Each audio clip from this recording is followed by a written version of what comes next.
அனைவருக்கும் அன்பின் வாழ்த்துக்கள். ரெபெக்காளை குறித்த லிட்டில் ஃபேக்ட் நம்ம இன்றைக்கி பார்க்கலாம். ரெபெக்காளை குறித்து நாம் முதலில் ஆதியாகமம் 24ஆம் அதிகாரத்தில் வாசிக்க முடியும்.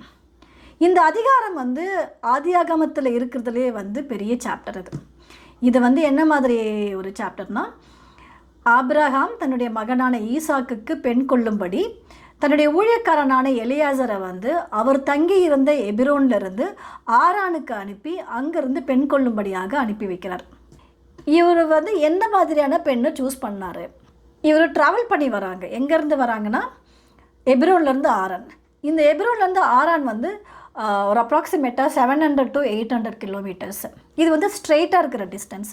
ஆனால் இவங்க இந்த ரூட்டில் வரலை. இவங்க ட்ரேட் ரூட் யூஸ் பண்ணியிருக்காங்க. அது 1100 1300 கிலோமீட்டர்ஸ் வரைக்கும் இருக்கிற ஒரு டிஸ்டன்ஸ். ஸோ இவர் இவ்வளோ தூரத்தை கடந்து எத்தனையோ நாட்களாக ட்ராவல் பண்ணி அவர் ஆரானுக்கு வராரு. வந்ததுக்கப்புறம் அந்த ஊரில் இருக்கிற ஒரு கிணற்றருகே இளைப்பாறுகிறார். அந்த டைமில் அவருக்கு மனசில் என்ன தோணுதுன்னா, இங்கே நிறைய ஸ்திரீகள் தண்ணீர் எடுக்க வருவாங்க. அதில் யார் எனக்கும் என்னுடைய ஒட்டகங்களுக்கும் தண்ணீர் கொடுக்குறார்களோ அவங்கள நான் என்னை எஜமானனுக்கு மனைவியாக கொள்வேன் அப்படின்னு அவர் மனசில் நினைத்து அதை தேவன்கிட்டையும் கேட்குறாரு. அதே மாதிரி ரெபெக்காள் வராங்க. ரெபெக்காளாகவே தான் சொல்லுவாங்க, நான் உம்முடைய ஒட்டகங்களுக்கும் நான் தண்ணீர் கொடுக்குறேன் அப்படின்னு சொல்லிட்டு இவங்க ஒட்டகங்கள் முழுவதுக்கும் தண்ணீர் கொடுக்குறாங்க. மொத்தம் எத்தனை ஒட்டகங்கள் அவர் கூட இருந்ததுன்னா 10 ஒட்டகங்கள் இருந்திருக்கு.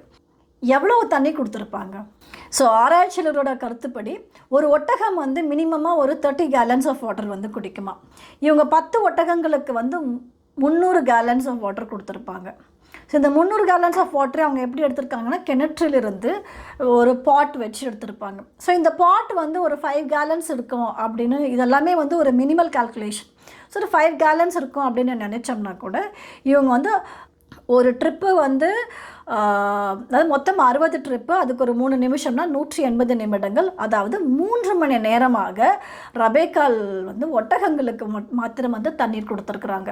நம்ம ரெபெக்காளுடைய உயரிய குணத்தை இவங்க பொறுமையானவர்கள், இவங்க ஆர்வம் மிகுந்தவர்கள், இவங்க ஒரு மனிதனுக்கு மாத்திரமல்ல மிருகங்கள் மேலேயும் இரக்க குணமுடையவர்கள் அப்படின்னு நாம் அவங்களுடைய குணங்களை இங்கே மிகவும் உயர்வாக பேசுகிறோம்.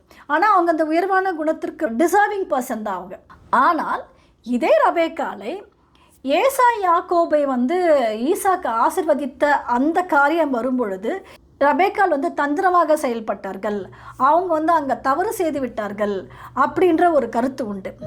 ரெபெக்காள் நிஜமாகவே தவறு செய்தார்களா?